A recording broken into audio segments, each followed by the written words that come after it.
آل محمد صلوات اللهم صل على محمد وآل محمد.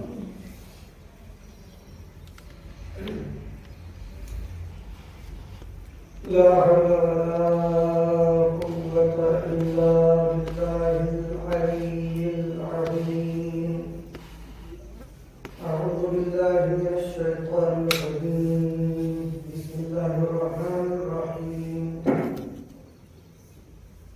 الحمد لله رب العالمين. الصلاة والسلام على أشرف الأنبياء والمرسلين سيدنا ومولانا أبي القاسم محمد. اللهم صل على محمد وآل محمد. وعلى آله الطيبين الطاهرين المعصومين. واللعنة الدائمة الباقية على أعدائهم أجمعين من يومنا هذا إلى قيام يوم الدين. أما بعد، فقد قال الإمام الحسين عليه الصلاة والسلام: إني لم أخرج أشرا ولا مطرا ولا مفسدا ولا ظالما، وإنما خرجت لطلب الإصلاح في أمة جدي صلى الله اللهم صل على محمد وآل محمد. حضرات، سب سے پہلے بارگاہ عظیم میں شکر ادا کرتا ہوں کہ پروردگار عالم نے ہم سب کو یہ موقع دیا کہ ہم نے آزاد سعید الشہداء کا فرش بچھایا اور اس موسم اندر عزیزوں، ظاہر سی بات ہے کہ مجلس تاخیر سے شروع ہو چکی ہوئی ہے، تو کافی تاخیر ہو گئی ہے. آغاز مجلس میں یہ اطلاع ہے، اعلان ہے اور گزارش بھی ہے بارگاہ مجلس سے، جس کا کہ میں بھی ہوں، کہ انشاءاللہ وقت سے انشاءاللہ 7 بجے مجلس اپنے وقت پہ شروع ہو جایا کرے گی. اس لیے کہ ظاہر سی بات ہے ان ایام میں مجالس کا ایک سلسلہ ہے، اور اگر ہمارے ہی یہاں نظم نہ ہوگا تو پھر کہاں ہوگا. اس لیے کہ مولا کائنات نے وصیت میں فرمایا تھا کہ اوصیکم عباد اللہ بتقوی اللہ ونظم امرکم. اے بندگان خدا، میں تمہیں وصیت کرتا ہوں تقوی الہی اختیار کرنے کی اور اپنے سارے کاموں میں نظم و ضبط رکھنے کی. اللهم صل على محمد. عزیزان محترم، جب امام علیہ السلام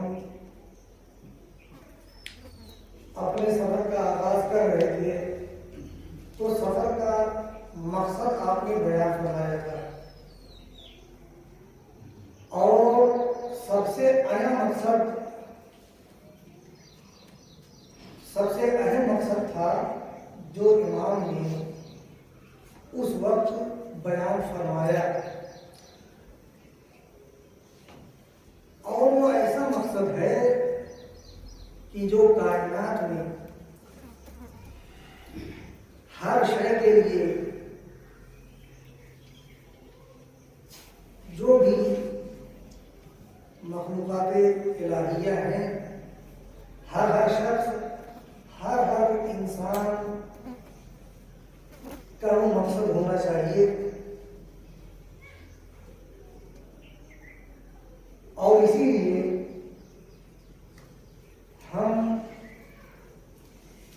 یہ سارے اجتماعات، یہ سارے پروگرام عزائے سید الشہداء، جلوس اعضاء، یہ سب کچھ اگر کہا جائے تو اسی مقصد کے لیے ہے کہ جس مقصد کا اعلان امام مظلوم کربلا نے فرمایا۔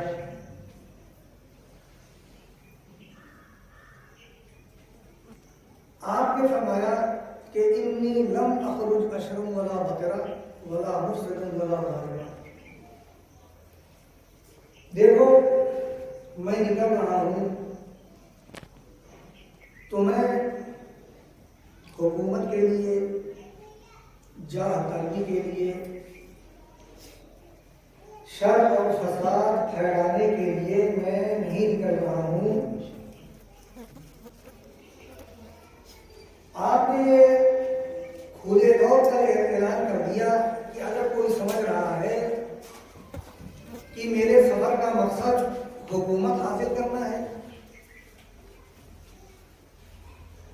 اپنا مقصد جہاں تر بھی ہمارا مقصد ہے، دولت حاصل کرنا ہے، یا کسی طرح کا فساد، فسق و فجور پھیلانا مقصد ہے، تو امام نے یہ اعلان کر دیا کہ میں اس کے لیے نہیں نکل رہا ہوں۔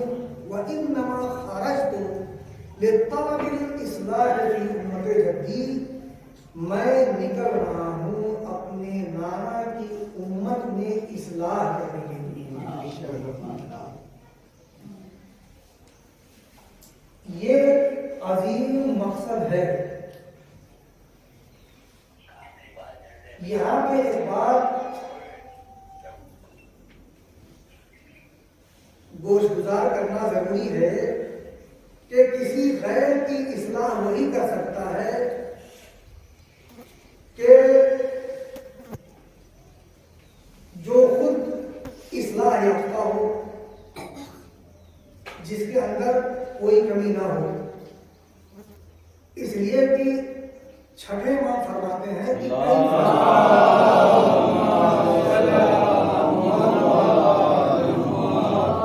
عزیزوں، یہ بات تو امام کی ہے، فرزند رسول کی بات ہے، عام طریقے سے بھی یہی کہا جاتا ہے اور یہی عقل بھی گوارا کرتی ہے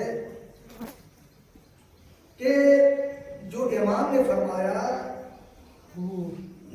کہ جب تک انسان اپنی خود اصلاح نہیں کر لیتا، غیر کی اصلاح نہیں کر سکتا۔